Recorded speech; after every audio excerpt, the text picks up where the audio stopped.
জয় যিশু। প্রথম পাঠ রোমীয়দের কাছে প্রেরিত পলের পত্র হতে বাণী পাঠ, 3 অধ্যায় 21 থেকে 30তম পদ। মানুষ অন্তরে ধার্মিকতা ফিরে পায় খ্রিস্টের প্রতি বিশ্বাসেরই গুণে, মসির বিধান পালনের ফলে নয়।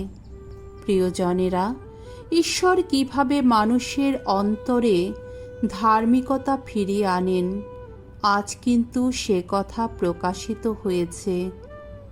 এই ধার্মিকতা ফিরিয়ে আনার ব্যাপারে বিধানের কোনো ভূমিকাই নেই, যদিও সেই বিষয়ে বিধান গ্রন্থ ও প্রবক্তাদের বাণী সাক্ষী দিচ্ছে। যারা যীশুখ্রিস্টের প্রতি বিশ্বাসী, ঈশ্বর তাদের বিশ্বাসের গুণেই তাদের অন্তরে ধার্মিকতা ফিরিয়ে আনেন, তাদের সকলেরই অন্তরে। এই ব্যাপারে তো মানুষে মানুষে কোনো প্রভেদ নেই, কারণ ইহুদি অনিহুদি সকলেই পাপ করেছে, সকলেই ঐশ্ব মহিমা থেকে বঞ্চিত, আর সকলের অন্তরের ধার্মিকতা ফিরিয়ে পায় নিতান্তই ঈশ্বরের অনুগ্রহে, অর্থাৎ সেই পাপ মুক্তির ফলে, যে মুক্তি সাধিত হয়েছে স্বয়ং খ্রিস্ট যিশুরই মাধ্যমে। তাকেই তো ঈশ্বর সকলের সামনে তুলে ধরেছেন সেই প্রায়শ্চিত্ত বলিরূপে, যার প্রাণ বিসর্জনে সাধিত প্রায়শ্চিত্ত মানুষের অন্তরে সার্থক হয়ে ওঠে বিশ্বাসেরই গুণে। আমরা তো মনে করি যে মানুষ অন্তরে ধার্মিকতা ফিরে পায় বিশ্বাসেরই গুণে, মসির বিধান যা যা করতে বলে তাই করে নয়। ঈশ্বর কি শুধু ইহুদিদের ঈশ্বর? তিনি কি বিজাতীয়দেরও ঈশ্বর নন?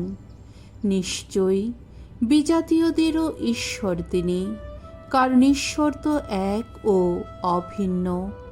পরিচ্ছেদিত মানুষের অন্তরে তিনি ধার্মিকতা ফিরিয়ে আনবেন তার বিশ্বাসেরই ফলে, আর তেমনি অপরিচ্ছেদিত মানুষের অন্তরেও তিনি ধার্মিকতা ফিরিয়ে আনবেন তার বিশ্বাসেরই গুণে।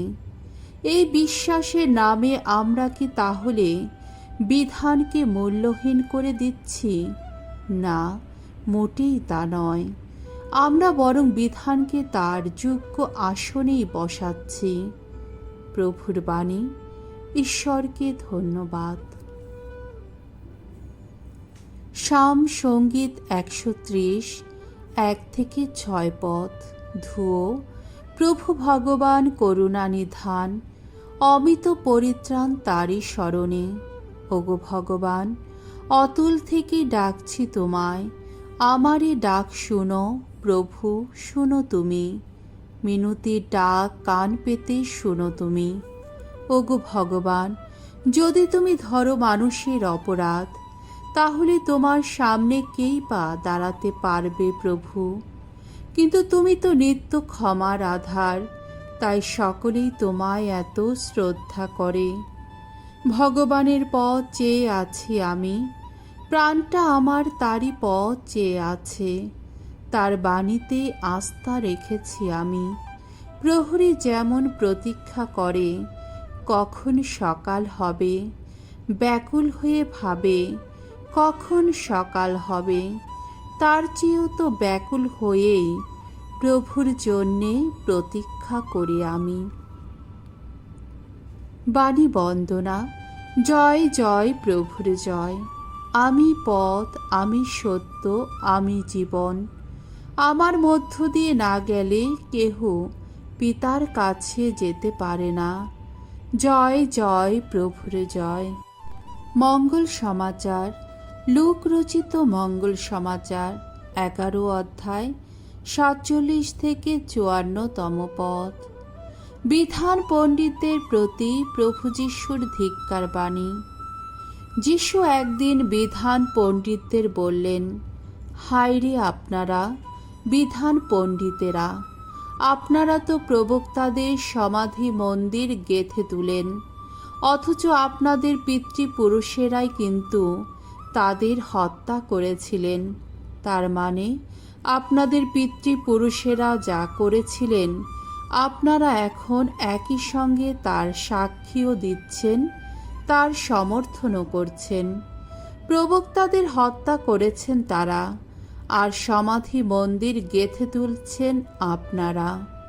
সেই জন্যেই তো প্রজ্ঞাময় ঈশ্বর বলেছেন, ওদের কাছে আমি তো কত প্রবক্তাকে, কত প্রেরিতদূতকেই পাঠালাম, তাদের কাউকে ওরা হত্যা করবে, কাউকে আবার নির্যাতন করবে।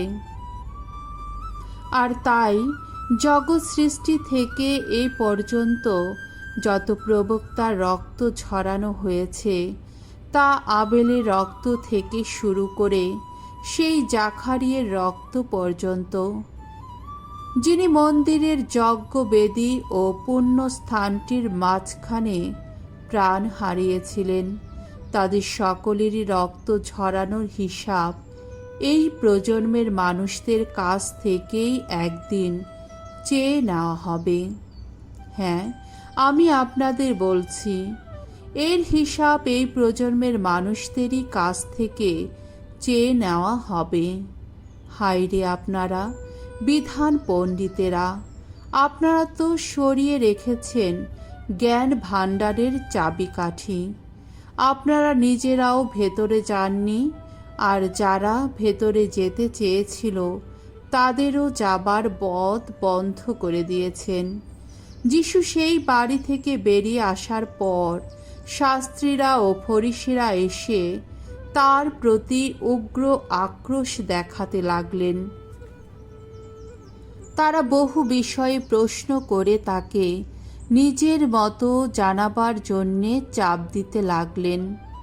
নানা ফাঁদ পাততে লাগলেন তারা, তার নিজের কোনো কথা দিয়েই যদি তাকে ধরতে পারা যায়। প্রভুর মঙ্গলময় বাণী। খ্রিস্ট প্রভু তোমার প্রশংসা হোক।